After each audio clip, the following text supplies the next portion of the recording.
You've got an idea. It's brilliant. It uses AI, maybe the blockchain, and it's going to completely revolutionize something. But what if I told you that falling in love with your idea, with the technology, with the features, is the number one mistake that kills 90% of startups? In this video, I'm going to show you a simple framework to avoid that exact trap. And it all starts before you even think about the product.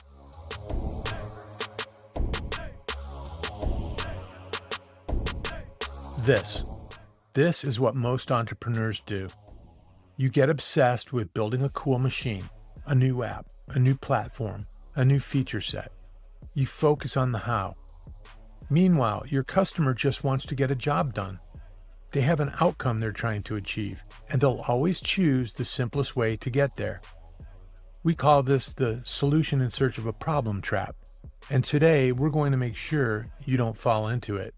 To break out of this trap, you need to learn to climb what I call the abstraction ladder.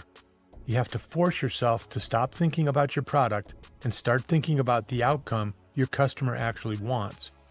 Are you really selling project management software, another tool with charts and graphs?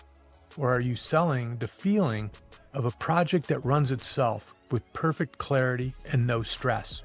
One is a feature, the other is the real job to be done. And the difference is everything. All right, let's make this real. Meet Alex. Alex is a smart founder who's felt the pain of messy projects his whole career. His big idea is TaskFlow AI.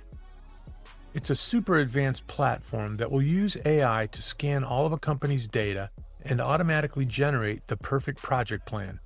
It'll create tasks, assign them to people, the works. It's a classic tech-first idea, born from the mind of an engineer. But is better project management the real job? Before Alex wastes a year and $1 million building TaskFlow AI, we're going to make him pause and use a trick I call pre-concepts. We're not going to talk to customers yet. We're not going to run a survey. We're just going to imagine 3 different future scenarios to test if the problem he thinks he's solving is even the right one. First up, the magic wand. If a project manager could wave a magic wand, what would they wish for? They wouldn't wish for a better Gantt chart. They'd wish for the project to be perfectly completed with no surprises. That's the magic outcome. That's the real high-level job. It's not about managing the work. It's about eliminating uncertainty. Next, we go completely in the other direction. How did great managers run projects before AI and the internet? They used simple tools, sure, but their real work was communication.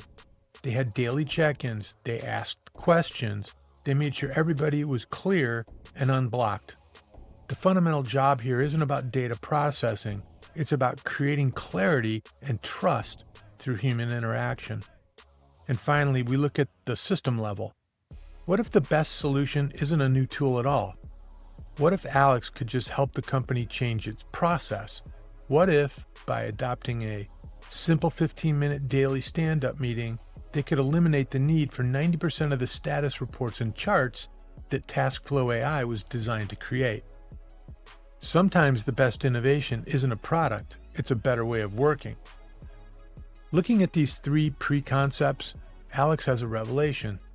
TaskFlow AI is the wrong idea.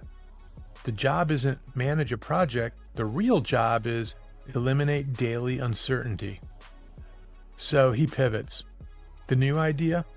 A simple bot. It lives inside the tools the team already uses like Slack or Teams.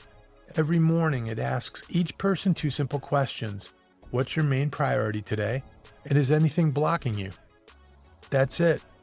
It has 95% fewer features than his original idea, but it's 10 times more valuable because it solves the real problem. And this is the go, no-go test. Alex's new idea is way closer to the magic of a project with no surprises. It directly addresses the core no-tech job of communication and clarity, and it's so simple to implement that it's easier than a major system change. He didn't need to spend $50,000 on a survey to figure this out. He just needed to stop, think, and look at the problem from the future back. So before you write that first line of code, Before you get too attached to your beautiful solution, ask yourself, what is the real job here, and how can you get closer to magic? This was just a quick look at the framework. I go into much more detail on exactly how to create these pre-concepts with more examples and creativity triggers in my latest deep dive article on Substack. If you want to stop building things nobody wants, you need to read it. The link is right at the top of the description below or in the first comment.